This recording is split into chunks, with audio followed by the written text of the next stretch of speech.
Peter and Susie at Winchester School. First of all, well, thanks a lot for this amazing tasting. I'm looking forward to the explanation today and obviously tomorrow. First question: I think you're the youngest married MW couple, actually. Is that right? How you got to know each other? Was it wine or was it different? Who tells the story? You have different versions according to who you are. Well, you have to. It's quite a small world, the wine world, and we got to know each other through wine tastings. We were doing the same thing. We were both wine writers and broadcasters, and we were all the tastings together, and so we got to know each other that way. Well, funny enough, we first met on 9/11. I know, do you believe it? Doesn't sound good, does it? Which isn't the best day to me, but and the romantic version is that our eyes met over a spittoon. But no, it was lovely. Susie used to be an actress. I used to be a journalist, and we came to wine accidentally, really, like a lot of people do. Career. Yeah, and it's been great since then. Any particular wine which was spat out then, or was any? That's too much detail. Okay. No. Okay, well, you were sort of over the spittoon, basically. Wow, very interesting. And why did you actually set up a wine school? What was the whole initial behind that? Because you're doing a lot of things for MW students, for all other people as well who are interested in wine. How did it all started actually? Why a wine school? Well, we moved to Winchester at the end of 2009, and we knew this was we moved from London, and we knew this was going to be our home forever, really.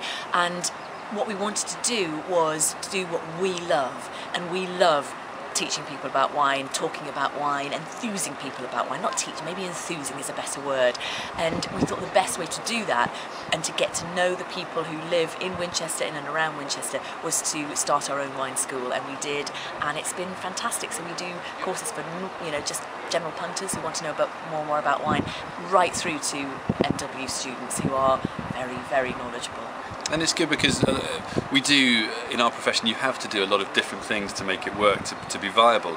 So we do broadcasting, we do writing, and the school, and it all feeds into each other really, really nicely. The broadcasting gives us the profile that then attracts people to the school, and vice versa. And with the school, you get a real, tangible sort of interaction, both with, as Susie's saying, people who know very little about wine up to MW students. And that, for us, is what is really exciting about wine and doing what we do, communicating about wine. Peter, you mentioned broadcasting. How are you approaching people who are really, well, let's say beer drinkers, or not really know much about wine, but are sort of, there's a bit of sparkle and potential interest.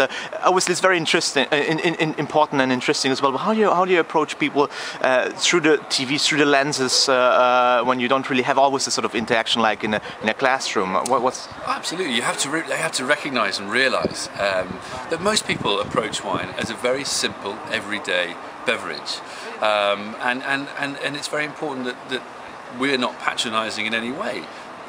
For that reason, it's for us, we talk about a lot of what we do is wine and food, for example, and that for us is brilliant because it's a wonderful way of communicating, talking about wine without it being too pretentious. Because wine, if you see it as just another condiment on the table, just another thing that you're eating or drinking, that makes sense. It's what we all do. So really, it's about putting wine in its proper context and being enthusiastic and not too complicated about it. I think that's true. I mean, I think most people know, they say, I know nothing about wine, I know I like. And that's so true because there's hundreds of wine on the shelf. Trying to choose a wine, for us it's difficult because we don't know all the wines that are out there. But it's just trying to give people little tips that they might remember. We try and think of things that are memorable rather than boring information so that people remember, and they go into the supermarket and they go, right, okay, yes, I remember they said that. Hopefully they will then choose something that they like, and encouraging people to just try something new. And I think with what we do with our Back to Basics wine course, our simplest wine course, the first thing we do is absolutely nothing to do with wine. We do taste experiments with jelly beans and with aroma bottles, because it's amazing to see how people will walk in and they're a bit defensive because they think it's about wine. But as soon as you start relating it to taste, people's taste, and giving people the tools and the confidence to say, I know what I like, therefore I'm willing to experiment a little bit, then that's half the battle won, and then they can use those tools to decide for themselves, to explore this wonderful world of wine for themselves, and that ultimately has to be the best way forward. So being like a tour guide actually on the mission, more or less. Well, thanks a lot, and looking forward to the rest of the tasting. Thanks a lot, Susie and Peter, for the magnificent weekend. I'm looking forward to all the other tasting. Thank you. Thanks.